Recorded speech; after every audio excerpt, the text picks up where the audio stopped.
안녕하세요. 동국대학교 안영찬 교수입니다. 동국대학교 120주년 기념 120시간 특강에 오신 여러분 모두 환영합니다. 본격적인 강의에 앞서 간단한 안내 말씀 드리겠습니다. 먼저 본 강의는 매주 금요일 저녁 7시부터 10시까지 진행되는 오프라인 특강의 맛보기 버전의 영상 강의입니다. 그러니 오늘 이 영상 강의를 들으시고 혹시 오프라인 특강에 관심이 생기신 분들은 언제나 환영이니 편하게 연락 주시길 부탁드립니다. 동국대학교 구성원이라면 누구에게나 열려있고 심지어 무료 특강이니 많은 참여 부탁드립니다. 그럼 저는 매주 금요일 동국대학교 강의실에서 기다리고 있겠습니다. 그럼 오늘 수업을 시작해 볼까요? 다들 준비되셨지요? 자, 시작합시다. 오늘은 동국대학교 120주년 기념 특강 14번째 시간으로 KPI 설계의 7가지 함정과 처방을 함께 공부하겠습니다. KPI는 성과지표의 본질을 꿰뚫어야 제대로 설계할 수 있습니다. 숫자를 많이 만드는 것이 중요한 것이 아니라 조직이 진짜 달성해야 할 목표를 정확히 붙잡는 것이 중요합니다. 오늘은 현장에서 반복되는 KPI 실패의 원인을 보고 올바른 처방을 차근차근 살펴보겠습니다. 많은 조직이 KPI를 도입했지만 정작 성과는 개선되지 않는다는 역설적 현실을 마주하고 있습니다.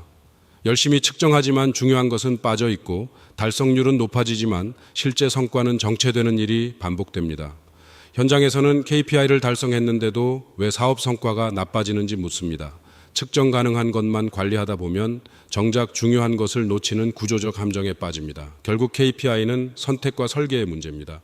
잘못 설계된 KPI는 조직을 엉뚱한 방향으로 이끕니다. 오늘 전체 내용을 관통하는 질문은 3가지입니다. 첫째, 우리 조직의 KPI는 진짜 목표를 대리하고 있는가입니다.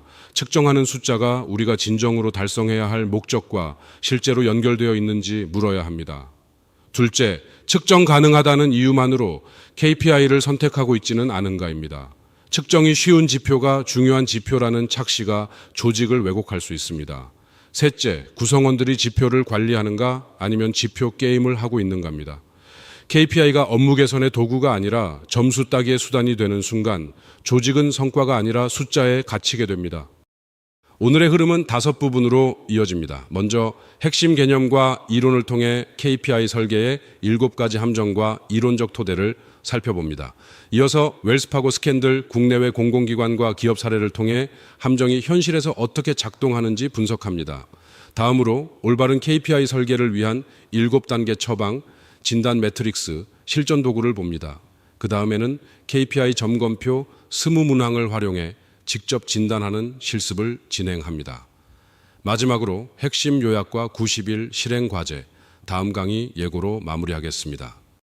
KPI는 키 퍼포먼스 인디케이터의 약자로 조직의 전략적 목표를 측정 가능한 숫자로 변환한 핵심 성과 지표입니다. 잘 설계된 KPI는 전략과 실행을 연결하는 강력한 다리가 됩니다. 그러나 KPI는 그 자체가 목적이 아닙니다. 목표를 대리하는 도구일 뿐입니다. 도구가 목적으로 둔갑하는 순간 조직은 방향을 잃습니다. 구타트의 법칙은 어떤 지표가 목표가 되는 순간 그것은 더 이상 좋은 지표가 아니라고 말합니다. 좋은 KPI는 전략 목표와 직접 연결되고 올바른 행동을 유도하지만 나쁜 KPI는 측정이 쉬운 것만 선택해 구성원의 행동을 왜곡합니다. KPI 설계에는 7가지 대표 함정이 있습니다. 첫째는 대리 목표입니다. 진짜 목표 대신 측정 편의를 위한 대체 지표를 선택하는 것입니다. 둘째는 측정 가능성 착시입니다. 측정 가능한 것이 곧 중요하다고 오해하는 것입니다. 셋째는 지표 게임입니다. 지표 달성을 위해 본말이 전도되는 행동입니다. 넷째는 과잉 측정입니다. 너무 많은 KPI가 오히려 집중력을 분산합니다. 다섯째는 시간 지평 왜곡입니다. 단기 지표가 장기 가치를 훼손합니다. 여섯째는 하향식 강요입니다. 현장 맥락을 무시한 톱다운 지표입니다. 일곱째는 피드백 부재입니다. 측정 후 학습과 개선 루프가 끊기는 것입니다. 대리 목표는 진짜 목표에 직접 접근하기 어려울 때 관련이 있어 보이는 대리 지표를 선택하는 현상입니다. 교육의 질을 시험 점수로, 고객 만족을 콜센터 처리 시간으로, 직원 성과를 근무 시간으로 대신 보는 것이 여기에 해당합니다. 대리 지표가 진짜 목표와 강하게 연결되어 있을 때는 효과적이지만 상관관계가 약하거나 측정 압박이 강해질수록 왜곡이 심해집니다.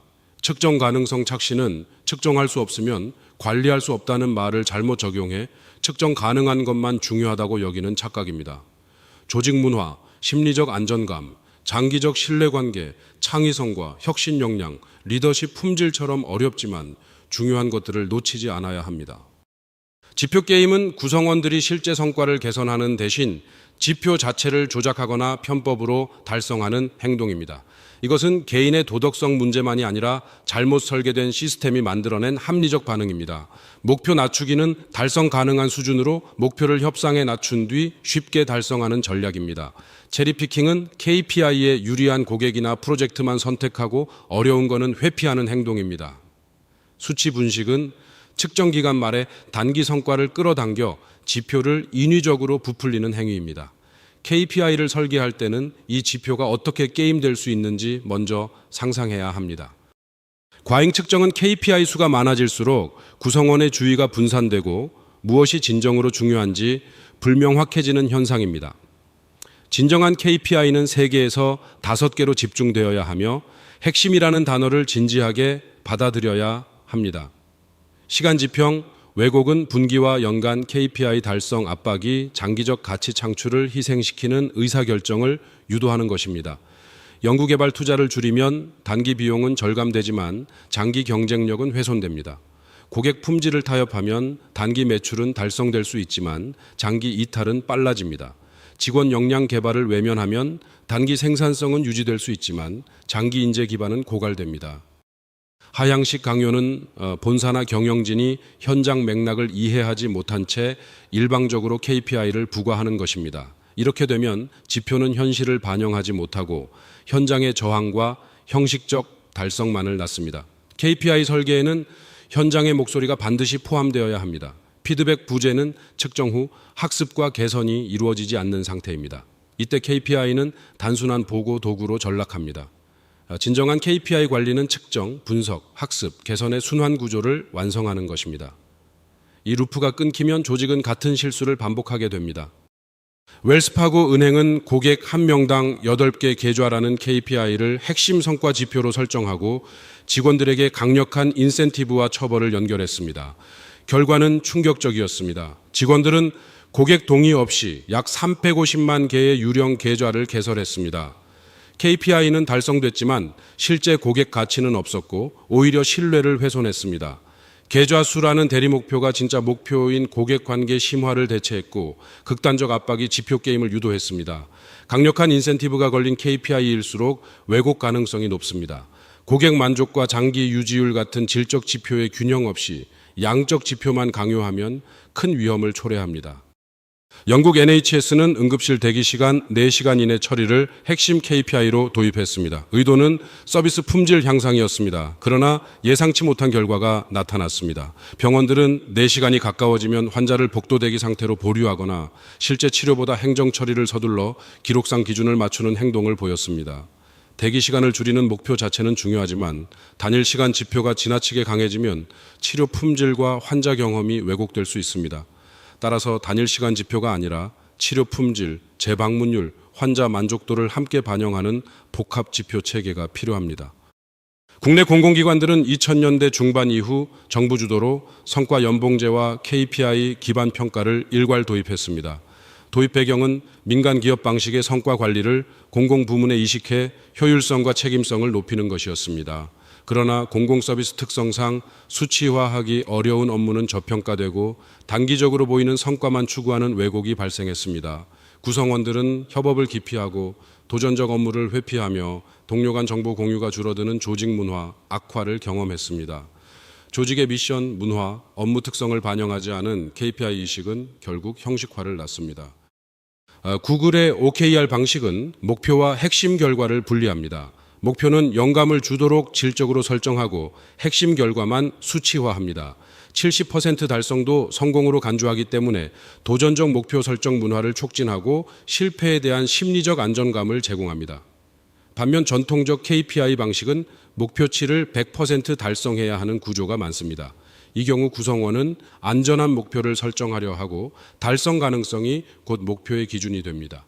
핵심 차이는 OKR이 방향과 학습을 강조하고 전통적 KPI가 통제와 책임을 강조한다는 점입니다. 현실적으로는 조직의 성숙도와 문화에 따라 두 방식의 장점을 결합한 하이브리드 설계가 필요합니다. 아마존은 고객 집착이라는 핵심 원칙을 KPI 설계의 출발점으로 삼습니다. 주목할 점은 결과 지표보다 선행 지표를 중시한다는 것입니다. 선행 지표는 배송 예측 정확도, 재고 가용성, 페이지 로딩 속도처럼 미래 고객 만족을 예측합니다. 동행 지표는 검색 성공률과 장바구니 이탈률처럼 현재 고객 경험을 실시간으로 반영합니다. 후행 지표는 NPS, 재구매율, 매출 성장처럼 결과를 확인합니다. 그러나 아마존은 후행 지표에만 의존하지 않습니다. 좋은 KPI는 고객 가치의 원인을 먼저 보고 현재 경험을 점검하며 결과로 검증하는 균형을 갖추어야 합니다. 국내 한 스타트업은 투자자 보고를 위해 MAU, DAU, 전환율, ARPU, LTV, CAC, 리텐션 등 20개 이상의 지표를 매주 추적했습니다. 결과적으로 팀은 지표 생산에 시간을 소비하고 정작 제품 개선에는 집중하지 못했습니다. 최고 경영자는 어떤 지표가 실제 사업 방향을 좌우하는지 판단하지 못했습니다. 처방은 노스스타 매트릭 하나와 이를 뒷받침하는 드라이버 매트릭 3개에서 4개로 집중 재편하는 것입니다. 지표수를 80% 줄이자 팀 집중력과 제품 속도가 올라갔습니다. 성장은 지표가 많아지는 것이 아니라 핵심 가치가 선명해지는 데서 시작됩니다. 이제 7가지 함정에 대응하는 7단계 처방을 보겠습니다. 첫 번째는 진짜 목표 명문화입니다. 측정 전에 우리가 궁극적으로 달성하려는 것이 무엇인지 문장으로 명확히 기술해야 합니다. 두 번째는 인과 경로 검증입니다. 선택한 지표가 진짜 목표와 인과적으로 연결되는지 논리적 경로를 도식화해야 합니다. 세 번째는 균형 포트폴리오 구성입니다. 양적 지표와 질적 지표, 선행 지표와 후행 지표, 단기 지표와 장기 지표의 균형을 맞춰 왜곡 가능성을 분산해야 합니다. 네 번째는 현장 참여 설계입니다. KPI 설정 과정에 실행 주체를 참여시켜 맥락 적합성과 수용성을 높여야 합니다. 다섯 번째는 게임 가능성 사전 점검입니다. 설계된 KPI가 어떻게 게임될 수 있는지 의도적으로 시뮬레이션하고 보완 장치를 마련해야 합니다. 여섯 번째는 학습 피드백 루프 설계입니다. 측정 결과를 정기적으로 리뷰하고 지표 자체도 진화시키는 제도적 루틴을 만들어야 합니다. 일곱 번째는 일몰 조항 설정입니다. KPI는 영원하지 않습니다. 환경 변화에 따라 정기적으로 폐기하거나 교체할 수 있는 검토 주기를 명문화해야 합니다. 이 7단계를 따르면 KPI는 단순 보고용 숫자가 아니라 전략 실행과 학습의 도구가 됩니다. KPI 진단 매트릭스는 현재 조직의 KPI가 어느 함정에 빠져 있는지 진단하는 도구입니다. 가로축은 목표 연결성이고 세로축은 행동 건전성입니다. 목표 연결성과 행동 건전성이 모두 높으면 이상적 KPI로 유지하고 고도화해야 합니다. 행동 건전성은 높지만 목표 연결성이 낮으면 대리 목표 함정이므로 지표 재설계가 필요합니다. 목표 연결성은 높지만 행동 건전성이 낮으면 지표 게임 함정이므로 인센티브 구조를 재검토해야 합니다. 두 기준이 모두 낮으면 복합 함정으로 전면 재설계가 긴급합니다. 각 KPI를 이 매트릭스에 배치하면 필요한 처방의 우선순위가 분명해집니다. 노스스타 매트릭은 조직 전체가 하나의 방향으로 정렬할 수 있는 단 하나의 핵심 지표입니다. 모든 팀의 일상적 의사결정이 이 지표를 개선하는 방향으로 수렴해야 합니다. 스포티파이는 월간 활성 청취 시간, 에어비앤비는 예약 완료 숙박 일수, 슬랙은 팀 내 일일 메시지 수를 예로 들 수 있습니다. 노스스타 매트릭은 고객 가치와 직결되어야 하고 장기 매출과 성장과 강한 상관관계를 가져야 하며 현장 팀의 행동이 직접 움직일 수 있어야 하고 모든 구성원이 이해하고 계산할 수 있어야 합니다. 매출 자체는 노스스타 매트릭이 아닙니다. 매출은 결과이지 고객 가치의 원인이 아니기 때문입니다. 선행 지표는 미래 성과를 예측하는 지표입니다. 지금 행동을 바꿀 수 있는 기회를 제공합니다. 영업 파이프라인 규모, 고객 인게이지먼트, 직원 역량 개발 시간이 그 예입니다. 후행 지표는 이미 일어난 결과를 측정하는 지표입니다. 매출, 순이익, 고객 이탈률, 시장 점유율처럼 성과를 확인하지만 이미 늦은 경우가 많습니다. 건강한 KPI 체계는 선행 지표로 방향을 잡고 후행 지표로 성과를 검증합니다. 선행 지표만 보면 착각에 빠질 수 있고 후행 지표만 보면 이미 늦을 수 있습니다. 좋은 성과 관리는 과거를 기록하는 데 그치지 않고 미래를 조정하는 것입니다.